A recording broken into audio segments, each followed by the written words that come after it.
Classification को हम लोग आसानी से पढ़ सकते हैं। ठीक है, तो जो 3 सिस्टम है उसमें से जो पहला सिस्टम है, मैं ऐसे ही बोल देता हूं, पहला सिस्टम जो है इट इज आर्टिफिशियल सिस्टम। तो याद रखना कि पहला सिस्टम कौन सा है, आर्टिफिशियल सिस्टम। जो इसमें सेकंड सिस्टम है नेचुरल सिस्टम, और जो तीसरा है वो है फाइलोजेनेटिक सिस्टम। कौन सा सिस्टम है, फाइलोजेनेटिक सिस्टम। तो पहली अगर हम लोग बात करें आर्टिफिशियल सिस्टम की, किसकी, आर्टिफिशियल सिस्टम। तो अगर हम आर्टिफिशियल सिस्टम की बात करें तो ये जो सिस्टम है ये सिर्फ और सिर्फ किसी भी ऑर्गेनिज्म की मॉर्फोलॉजिकल कैरेक्टर पे बेस्ड है। दिस क्लासिफिकेशन या this system is based on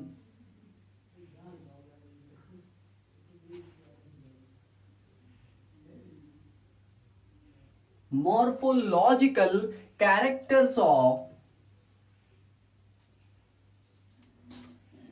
organism।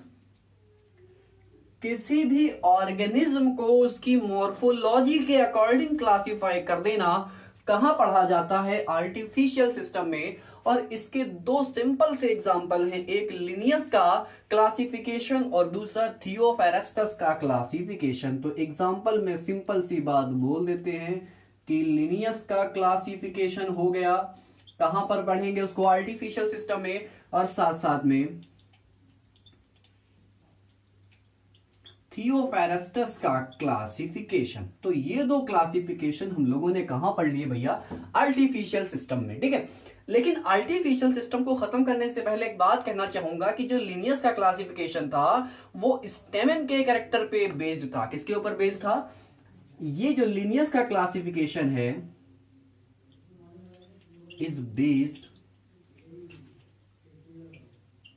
On the characters of stamen. Stamen के कैरेक्टर पे बेस्ड था। ठीक है, इसीलिए लिनियस के क्लासिफिकेशन को सेक्सुअल सिस्टम ऑफ क्लासिफिकेशन भी कह दिया जाता है। बच्चे स्टेमेन समझ में आ रहा है ना, स्टेमेन क्या होता है, देखा होगा, उसमें एंथर और फिलामेंट लगा होता है। ठीक है, ये जो मेल रिप्रोडक्टिव पार्ट है, ठीक है, फ्लावर का male reproductive part of flower या प्लांट। ठीक, तो इतनी सी बात थी किसमें हम लोगों ने बात करी इसकी, आर्टिफिशियल सिस्टम में। याद रखना दो सिंपल से एग्जांपल की, थियोफेरेस्टस का क्लासिफिकेशन और साथ साथ में लिनियस का क्लासिफिकेशन। कहां पढ़ते हम लोग, आर्टिफिशियल सिस्टम में। दूसरा सिस्टम आ जाओ जिसमें बात करने वाले हम लोग नेचुरल सिस्टम की। किसकी बात करने वाले हैं, देखो नेचुरल सिस्टम की अगर हम बात करें तो नेचुरली किसी प्लांट में क्या क्या चीजें पाई जाती हैं, उन सारी बातों पे ये क्लासिफिकेशन बेस्ड है। मतलब एक्सटर्नल, देखो अभी तो यहां पर इन्होंने बात होती है मॉर्फोलॉजिकल, मतलब कोई प्लांट बाहर से कैसा दिखता है, कोई ऑर्गेनिज्म बाहर से कैसा दिखता है, तो उसके बिहाफ पे क्लासिफिकेशन कर रहे हैं, तो क्या कहलाया वो, आर्टिफिशियल सिस्टम में रख दिया उठाकर। लेकिन जो नेचुरल सिस्टम है, नेचुरल सिस्टम में एक्सटर्नल कैरेक्टर के साथ साथ इंटरनल कैरेक्टर्स को भी इंक्लूड करा गया। एक्सटर्नल कैसा है, समझ में आता है कि हाँ बाहर से वो ऐसा दिखता है, लेकिन इंटरनली की बात करें तो इंटरनली जैसे कि उसका अल्ट्रा स्ट्रक्चर कैसा है, अल्ट्रा स्ट्रक्चर समझे, माइक्रोस्कोप से देखा गया स्ट्रक्चर क्या कहलाता है, अल्ट्रा स्ट्रक्चर। साथ साथ में उसकी एनाटॉमी क्या है, उसकी एम्ब्रियोलॉजी क्या है, उसकी फाइटोकेमिस्ट्री क्या है, मतलब प्लांट की केमिस्ट्री की बात करते हैं। लेकिन जो ये सारी बातें हैं, ये जो सारी बातें हैं सिर्फ किसके लिए हैं, फॉर फ्लावरिंग प्लांट। इसके लिए हैं फ्लावरिंग प्लांट। तो सिंपल सी बात यहां पर कह सकते हो, this system of classification is based on all important characters. ठीक है, एंड इन दिस क्लासिफिकेशन या this classification is based only external as well as internal structure of plant. ठीक है, एक्सटर्नल की तो बात थी, तो इसमें क्या जोड़ दो, साथ साथ में एक्सटर्नल भी जोड़ दो, एक्सटर्नल स्ट्रक्चर या कैरेक्टरिस्टिक। और ये सारे क्या है, सब इंटरनली होती है सारी बातें यहाँ पर, कि उसका अल्ट्रा स्ट्रक्चर क्या है, उसकी एनाटॉमी, उसके टिश्यूज कैसे दिखते हैं, उसकी एम्ब्रियोलॉजी कैसी है, उसकी फाइटोकेमिस्ट्री, मतलब कौन कौन से केमिकल प्लांट में पाए जाते हैं। ठीक है, तो ये सारी बातें हम लोग कहां पर करते हैं, नेचुरल सिस्टम में करते हैं। लेकिन हमने बोला सिर्फ और सिर्फ कहां पर, फ्लावरिंग प्लांट में। और फ्लावर कौन से प्लांट बनाते हैं, या सीधा सीधा बोल सकते हो कि एंजियोस्पर्म्स में। किसमें? एंजियोस्पर्म्स में। एंजियोस्पर्म्स समझते हो ना कि मतलब फ्लावरिंग प्लांट जो होते हैं वो क्या कहलाते हैं, वो एंजियोस्पर्म्स कहलाते हैं। अब अगर बात करें इसके एग्जाम्पल की, तो इसके एग्जाम्पल में क्या दोगे, किस किस का क्लासिफिकेशन, तो बेंथम एंड हुकर का क्लासिफिकेशन। किसका? Bentham and hookers classification. ठीक है, समझ में आया ना? बेंथम एंड हुकर का क्लासिफिकेशन कहां पढ़ते हम लोग? नेचुरल सिस्टम में। नेचुरल सिस्टम में ये सिस्टम किसके बेस्ड है? प्लांट के एक्सटर्नल साथ साथ में इंटरनल स्ट्रक्चर या इंटरनल कैरेक्टरिस्टिक के ऊपर। तो एक्सटर्नल की तो बात हो गई, सिंपल। इंटरनल में क्या क्या हम रखते हैं, उठा के कहा, लेकिन ये किसके लिए रखा गया है? सिर्फ फ्लावरिंग प्लांट मतलब एंजियोस्पर्म्स के लिए। ठीक है, और ये क्या? बेंथम एंड हुकर का क्लासिफिकेशन। समझ में आ गया ना? तो आर्टिफिशियल सिस्टम क्या था, साथ साथ में नेचुरल सिस्टम क्या था, ये हम लोगों ने जल्दी से बात कर ली है। हमारा आखिरी बचा है कौन सा? फाइलोजेनेटिक। ठीक है, तो अब हमारा तीसरा है जिसको बोला गया है क्या? फाइलोजेनेटिक सिस्टम, या इसी को क्लैडिस्टिक कहा जाता है। ठीक है, तो ये जो क्लासिफिकेशन है ये किसके ऊपर बेस्ड है? ठीक है, genetic and evolutionary relationship of an organism. किसी भी ऑर्गेनिज्म के जेनेटिक मतलब जो भी कैरेक्टरिस्टिक हैं, और साथ साथ में उसकी एवोल्यूशन से क्या रिलेशन है, मतलब उसका एवोल्यूशन किस किस तरह से हुआ है, तो उस बिहाफ पे ये बेस्ड है क्लासिफिकेशन। तो सिंपल सी बात लिख सकते हो, this is based on genetic and evolutionary relationship of organism। किसी ऑर्गेनिज्म की जेनेटिक कैरेक्टर क्या है और एवोल्यूशनरी रिलेशनशिप क्या है, तो इन सारी बातों पे बेस्ड है क्या? हमारा ये फाइलोजेनेटिक सिस्टम। और इस फाइलोजेनेटिक सिस्टम के अगर एग्जांपल की बात करें कि इसमें एग्जांपल कौन कौन से हैं, तो पहला ओस्वाल्ड टिप्पो का। ठीक है, ओस्वाल्ड टिप्पो का क्लासिफिकेशन बहुत ही बेहतरीन क्लासिफिकेशन है कि किस किस तरह से चीजों को इन्होंने क्लासिफाई करा है। दूसरा है हचिंसन का क्लासिफिकेशन। नाम से प्लीज कंफ्यूज मत होइएगा, थोड़े ऊंचे लेवल के नाम है। ठीक है, उसके बाद इंगलर एंड प्रांटल का क्लासिफिकेशन, और आखिरी में आते हैं तख्ता जान। क्या नाम है? चच्चा जान नहीं है ये भैया, ये भैया तख्ता जान है। तो इतने क्लासिफिकेशन हम लोग कहां पढ़ते हैं? इन फाइलोजेनेटिक सिस्टम में। तो पहला पढ़ा हम लोगों ने आर्टिफिशियल सिस्टम, सेकंड पढ़ा हम लोगों ने नेचुरल सिस्टम, और थर्ड पढ़ा हम लोगों ने क्या? Phylogenetic system. मौका मिलेगा अभी आगे हम लोगों को जिसमें हम लोगों को ओस्वाल्ड टिप्पो का क्लासिफिकेशन पूरा बताना है, लेकिन अभी लेक्चर खत्म नहीं हुआ, कुछ बातें हैं अभी यहाँ पर करने की। देखो, जो ये क्लासिफिकेशन सिस्टम चले आ रहे थे, उनके सिस्टम बनाते हुए चले आ रहे थे, ये कुछ नहीं था, ये बस मॉडिफिकेशन से जो भी मतलब पढ़ने का मटेरियल है उसमें मॉडिफिकेशंस आ रहे थे कि कैसे कैसे लोग नए नए तौर में आ रहे हैं और नए नए तरीके से चीज़ों को मॉडिफाई करके लोगों के सामने लेकर आ रहे हैं कि भैया पढ़ाई ऐसे करो, पढ़ाई इस क्लासिफिकेशन से करो, पढ़ाई इस तरीके से करो तो ज़्यादा समझ में आएगा। तो यहाँ तक तो बातें खैर चली आई थी, लेकिन जो पुराना मतलब जो क्लासिफिकेशन था वो कभी साइंटिफिक नहीं था। साइंटिफिक नहीं था मतलब वो किसके ऊपर बेस्ड था कि किसी ऑर्गेनिज्म की नीड क्या है, नीड ऑफ ऑर्गेनिज्म, कि खाने के लिए उसको किस किस चीज की जरूरत पड़ती है, शेल्टर क्या है, उसकी क्लोथिंग क्या है। तो इन सारी बातों पे ये अर्लीस्ट क्लासिफिकेशन बेस्ड हुआ करता था। लेकिन जो सबसे पहला साइंटिफिक क्लासिफिकेशन आया वो देते हैं आकर साहब एरिस्टोटल। नाम क्या है भैया? एरिस्टोटल। अगर आपसे सवाल बनता है कि भैया सबसे पहला साइंटिफिक क्लासिफिकेशन किसने दिया था, तो उनके लिए ये जवाब है कि एरिस्टोटल ने फर्स्ट साइंटिफिक क्लासिफिकेशन पेश किया था। ठीक है, लेकिन ये क्लासिफिकेशन कैसे इन्होंने दिया था? इन्होंने सिंपल मॉर्फोलॉजिकल कैरेक्टर को इस्तेमाल करा था किसी भी प्लांट को क्लासिफाई करने के लिए।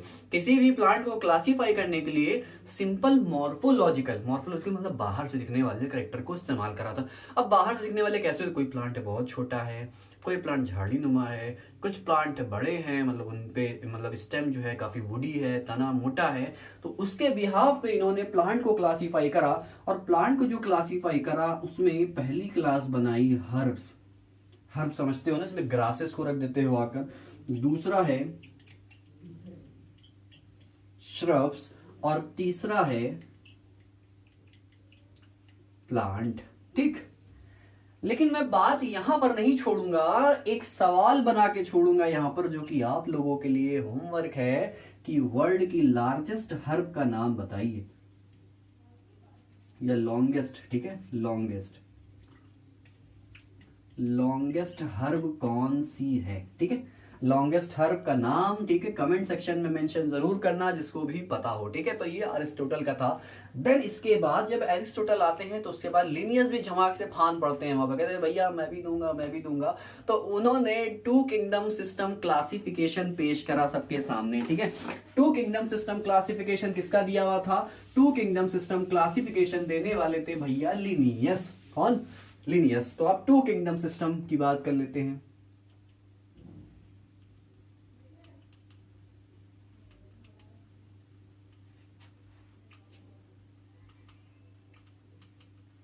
इन्होंने क्या करा था कि लिनियस का है, फिलहाल लिख देते हैं, गिवन बाय लिनियस। ठीक है,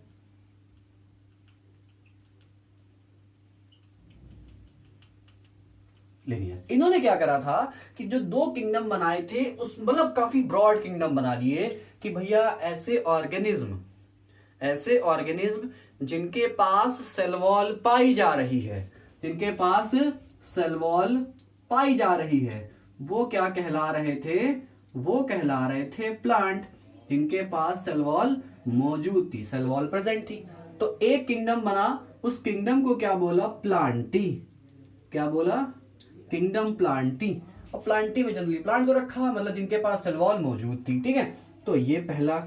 दूसरा जो बनाया इन्होंने, उनके लिए बनाया जिनके पास सेल वॉल मौजूद नहीं थी, मतलब एनिमल्स जो होते हैं। ठीक है, तो अगर बात करें एनिमल्स की, तो एनिमल्स में सेल वॉल एब्सेंट होती है, और इसको क्या रख दिया? Kingdom animalia.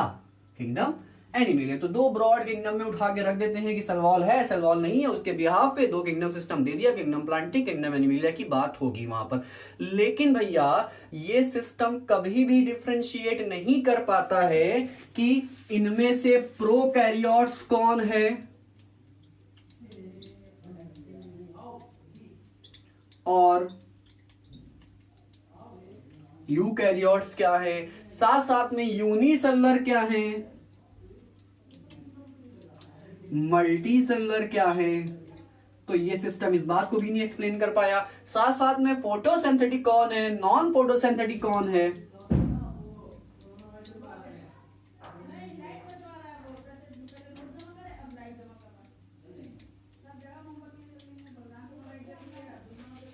Photosynthetic and non photosynthetic क्या है। तो ये सिस्टम कभी भी इन सारी चीजों को एक्सप्लेन नहीं कर पाया, क्योंकि एक ब्रॉड सिस्टम में जब आप पढ़ोगे तो यहां तक कहां से चले जाओगे। तो इस सिस्टम के कई ड्रॉबैक्स थे कि इसमें बहुत सारे ऑर्गेनिज्म को कोई कैटेगरी दी ही नहीं गई थी, क्योंकि भैया प्रोकैरियोट क्या, यूकैरियोट क्या, क्या कोई कैटेगरी मिली? यूनिसेलुलर क्या, मल्टीसेलुलर क्या, कोई कैटेगरी मिली? नहीं। सिंपल सा है, प्रोकैरियोट है चाहे यूकैरियोट है, सेल वॉल है तो उठा के प्लांटिम धर दिया उठाकर।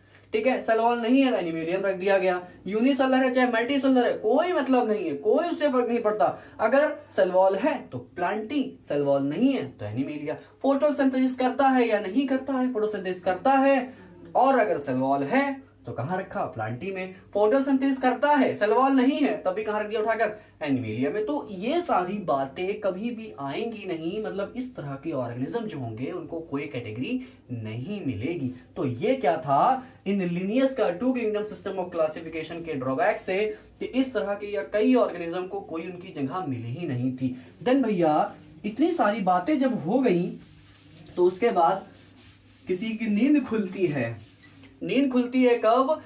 1969 में। कब खुलती है? 1969 में। और जो बंदा नींद से जागा है उसका नाम है आर.एच. व्हिटेकर। क्या नाम है? आर.एच. व्हिटेकर। बहुत ही दयालु बंदा था। इसको जब तरस आया कि लोग पता नहीं कैसी कैसी बातें दे रहे हैं, अभी तक दो इस किंगडम सिस्टम पे रुके हुए हैं, प्लांट एनिमल बांटे पड़े हैं, तो आर.एच. व्हिटेकर ने 1969 में एक 5 किंगडम क्लासिफिकेशन सिस्टम प्रपोज्ड किया। ठीक है, 5 किंगडम क्लासिफिकेशन। अब इस 5 किंगडम क्लासिफिकेशन में उसने जो पहला किंगडम बनाया था वो था kingdom Monera, kingdom Protista, kingdom fungi, kingdom Plantae और किंगडम एनिमेलिया। तो इतने किंगडम सिस्टम देखकर इन्होंने अपनी नींद पूरी करी। किसने? आर.एच. व्हिटेकर ने। कब? 1969 में। तो इस बात को याद रखिएगा, सवाल डेट पे भी बन जाता है। ठीक है, तो ये क्लासिफिकेशन था। इसमें अब देखो इतना बड़ा क्लासिफिकेशन दे दिया है, तो अब चाहे किसी भी ऑर्गेनिज्म के सेल का स्ट्रक्चर क्यों ना हो, उसके थैलस का ऑर्गेनाइजेशन क्यों ना हो, सेल का स्ट्रक्चर हो और साथ साथ में थैलस का ऑर्गेनाइजेशन हो, मोड ऑफ न्यूट्रिशन हो, रिप्रोडक्शन हो, तो अब यहां पर ये सारी बातें एक्सप्लेन हो गई थी और साथ साथ में फाइलोजेनेटिक रिलेशनशिप भी।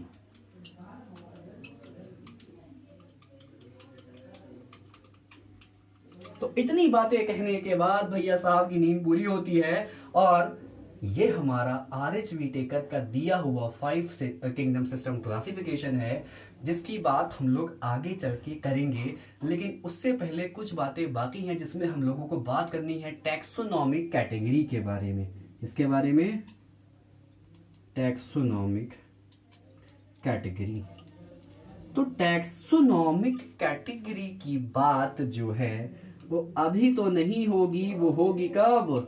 नेक्स्ट लेक्चर में। तो देखना मत भूलिएगा, जहां पर मैं एक्सप्लेन करूंगा कि जीनस क्या है, स्पीशीज क्या है, किंगडम क्या है, फाइलम क्या है, ऑर्डर क्या है, क्लास क्या है। ठीक है, तो सारी बातें जो होंगी वो नेक्स्ट लेक्चर में होने वाली। सो बच्चा लोग जब तक इस लेक्चर को रिवाइज करो और साथ साथ में एक होमवर्क मैं दे दिया हूँ। ठीक है, एक मैंने सवाल दिया था कि दुनिया की सबसे लॉन्गेस्ट क्लास कौन सी है, देन साथ साथ में एक और होमवर्क आपको देकर जा रहा हूँ। इसको भी जब आप पता हो वो कमेंट सेक्शन में मेंशन जरूर करें कि IUCN एंड IUBN। ठीक है,